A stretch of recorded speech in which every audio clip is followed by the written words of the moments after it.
Na današnjoj konferenciji za medije umjetnički direktor Maslačka Nenad Blagojević najavio je održavanje drugog dječjeg karnevala. Na tribine, ispred Centra za kulturu na Gradskom trgu te ispred suda prodefilovaće šarena povorka u kojoj će biti čak 700 mališana. Najavljeno je učešće 13 vrtića našeg grada i 3 gostujuća iz Šapca, Zvornika i Lopara koji će pokazati kreativne ideje djece i roditelja.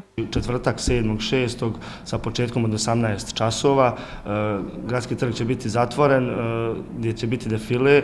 Roditelji će biti sa strane, bit će ograđeno za roditelje da se ne miješaju sa našim drugarima, drugaričićima i drugaricama koji će da se maskiraju u neke prikladne kostime koji su odlučili onda bude neka tema bajka.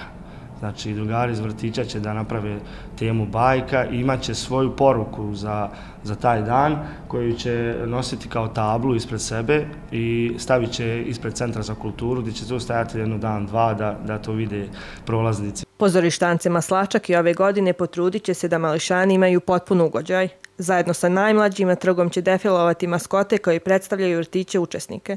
Ideja za narednu godinu podrazumijeva veće učešće roditelja u smislu zajedničkog maskiranja sa djecom te defile koji će proći kroz čitav grad. Pozorištance Maslačak će izvesti svoje maskote i kostime koji će biti predstavnik svakog vrtića, svake grupe, koji će ići ispred njih, biti njihova kao zaštitna maskota. Voditelj će biti iz isto pozorištanca Maslačka koji će biti na te 3 bine, koji će da pričaju nešto o tom vrtiću, znači svako će da spomene nešto malo o vrtiću, kad je nastao, čime se bavi, koja je njihova najveća ideja i tema njihovog vrtića. Podrška za karneval stigla je sa svih strana. Tehniku je obezbijedio Centar za kulturu, Gradska uprava Grickalica i osvježenje, a za sendviče i slatkiše zaduženi su sponzori. Za kraj druženja bit će organizovana žurka za najmlađe učesnike i njihove roditelje.